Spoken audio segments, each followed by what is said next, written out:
Perjalanan Luka Modric bersama Real Madrid bisa dibilang benar-benar fantastis. Ya, pemain 38 tahun tersebut seolah menunjukkan jika dirinya masih bertaji. Luka Modric mungkin penampilannya tidak terlalu flamboyan, namun gaya dan visi bermainnya sangat jelas. Begitu taktis, atraktif, dan mampu membuat siapapun termasuk Pep Guardiola terkagum-kagum. Tentu saja tidak sulit untuk mengakui bahwa Modric adalah gelandang terbaik saat ini. Hanya butuh satu momen untuk dirinya menciptakan keajaiban. Seperti yang terjadi di akhir pekan lalu, tak kalah satu gol cantiknya, mampu membawa Real Madrid menang 1-0 atas Sevilla. Belum cukup? Ingat saat leg kedua perempat final Liga Champions Eropa, tak kalah Madrid melawan Chelsea. Kala itu Modric, yang usianya menginjak 36 tahun, tampil 120 menit penuh. Dari situ kita melihat bahwa Modric memiliki stamina yang bagus sebagai seorang gelandang. Namun bukan itu saja, Modric berperan dalam upaya Los Galacticos melangkah ke semifinal. Umpannya yang indah pada Rodrigo untuk kemudian menjadi gol, menyeret seluruh pasang mata di dunia untuk melihatnya. Wartawan kenamaan Fabrizio Romano bahkan ogah mengatakan itu sepak bola, melainkan seni tingkat tinggi.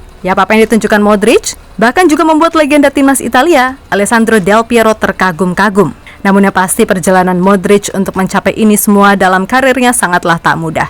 Bahkan 1 dekade lalu, ia pernah dianggap sebagai pembelian terburuk di La Liga.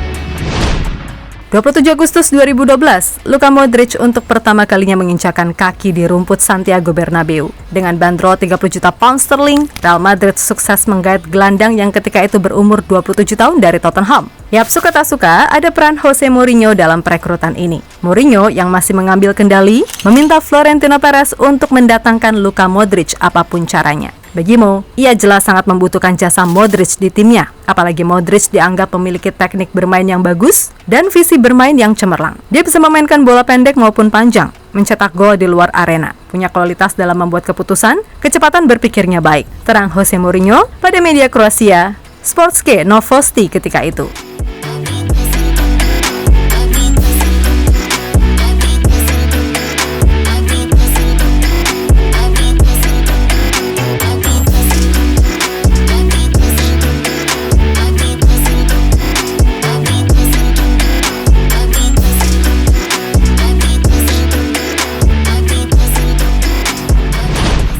Yap, datang dengan membawa ekspektasi tinggi, nyatanya Modric malah ikut tenggelam ketika El Real memulai musim 2012-2013 dengan letoy. Musim itu pasukan Jose Mourinho memang menjuarai Piala Super Spanyol. Namun, di pekan-pekan awal La Liga, performa Madrid sangat buruk. Mereka hanya meraih 4 poin dari 4 pertandingan pembuka mereka. Sementara sang rival, Barcelona, justru tak tergoyahkan di bawah mendiang Tito Vilanova. Mourinho yang awalnya mendorong Madrid agar membeli Modric, malah dia sendiri yang justru jarang memainkan sang gelandang. Yap, Modric lebih sering menjadi penghangat bangku cadangan. Mourinho yang sering menggunakan pemain nomor 10 membuat Modric sukar berkembang. Sebab di sana ada Mesut Ozil yang ketika itu benar-benar jadi pemain yang diandalkan. Tercatat, sampai liburan musim dingin pada bulan Desember musim 2012-2013, Modric hanya mencatatkan 19 penampilan bersama Real Madrid. Ia rata-rata hanya bermain selama 38 menit dalam satu pertandingan.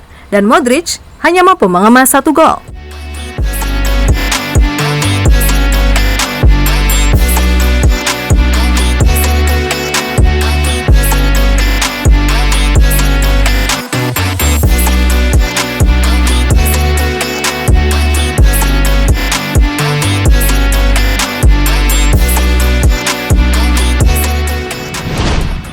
Nah, buah dari penampilan buruknya tersebut, Modric dianggap sebagai rekrutan terburuk di La Liga. Ketika itu Marca lakukan jejak pendapat untuk mencari tahu siapa rekrutan terburuk di La Liga. Dan nama Luka Modric menduduki peringkat pertama dalam jejak pendapat tersebut. Ia menjadi penandatanganan terburuk La Liga musim itu dengan memperoleh suara 32%. Jelas Modric gak mau tinggal diam. Melalui pers Kroasia, ia turut mengutarakan pendapatnya. Kalau ini menjadi hal yang lumrah ketika bermain di klub sebesar Real Madrid. Yap, Modric sebisa mungkin berusaha untuk tak menyerah. Setiap hari ia berusaha untuk keluar dari keterpurukan dan mencoba beradaptasi di Real Madrid dengan terus bekerja keras.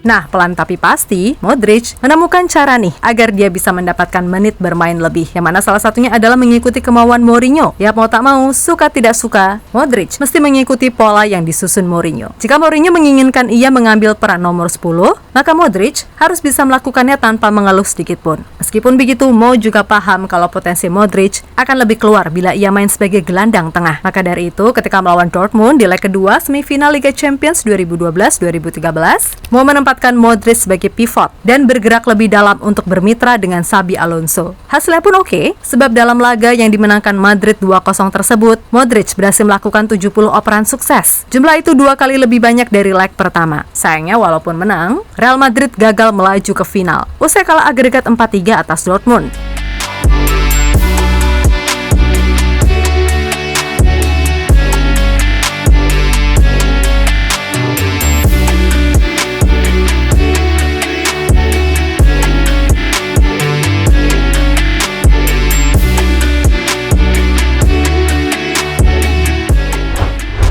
Yap, setelah Mo didepak dan diganti Ancelotti, Modric pun seolah ketiban berkah, apalagi setelah Ozil dan Kakak keluar. Praktis itu membuat peluang Modric untuk lebih sering jadi striker kian terbuka. Dan ketika Ancelotti mengubah pola Real Madrid menjadi 4-3-3, disitulah kehebatan Modric benar-benar keluar. Yap, dengan formasi tersebut, Modric bisa bermain di lini tengah, memungkinkan dirinya bermain di suatu tempat antara trequartista dan playmaker. Selain itu, peran tersebut juga mampu membuatnya sanggup mendominasi permainan, hingga seolah-olah seperti Xavi atau Andres Iniesta. Nah, kehebatan Modric makin bertambah nyata seiring kedatangan Toni Kroos dan Casemiro di Santiago Bernabeu. Kroos dan Casemiro pada akhirnya menjadi tandem mematikan Modric di lini tengah El Real, yang dikenal dengan istilah trio MCK. Casemiro dengan kepekaan posisinya yang baik, karakter agresif, dan naluri yang berkembang pesat. Lalu Toni Kroos dengan keahlian bola matinya, insting dan matanya yang tajam untuk mengoper, sementara Luka Modric menawarkan pengalaman dengan keterampilannya. Dan sejak itu, Modric pun menjadi andalan utama Real Madrid di lini tengah, yang menjadi sosok pengatur permainan. Dari Los Galacticos yang beneran tangguh dari tahun ke tahun, sekaligus menggugurkan jejak pendapat yang menganggapnya rekrutan gagal di La Liga.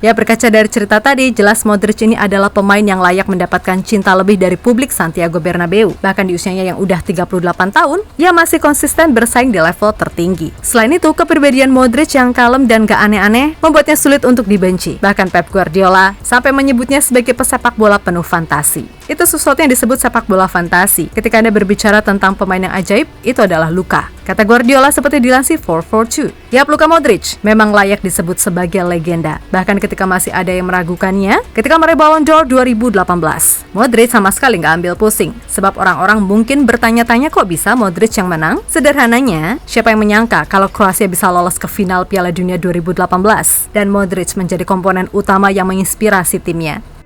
Ya, pada akhirnya mungkin fans Madrid yang budiman masih berharap kalau sang maestro bisa bertahan paling tidak 1 musim lagi. Alasannya simpel, Madrid masih butuh sosok senior yang bisa memimpin di tim. Selain itu, performa Modric masih sangat stabil baik fisik maupun teknik. Meskipun begitu, apapun keputusan Modric di akhir musim nanti wajib untuk dihargai, karena bagaimanapun dia berhak menentukan masa depannya sendiri. Oke? Bravo Luka!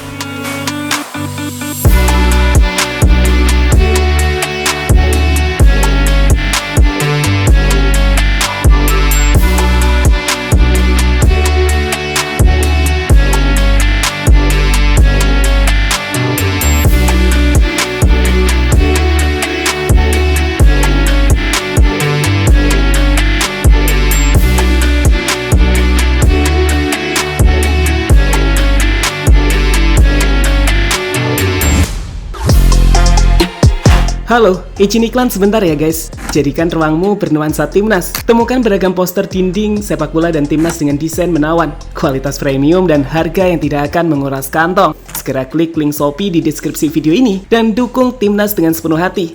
Mulai dari dinding rumahmu.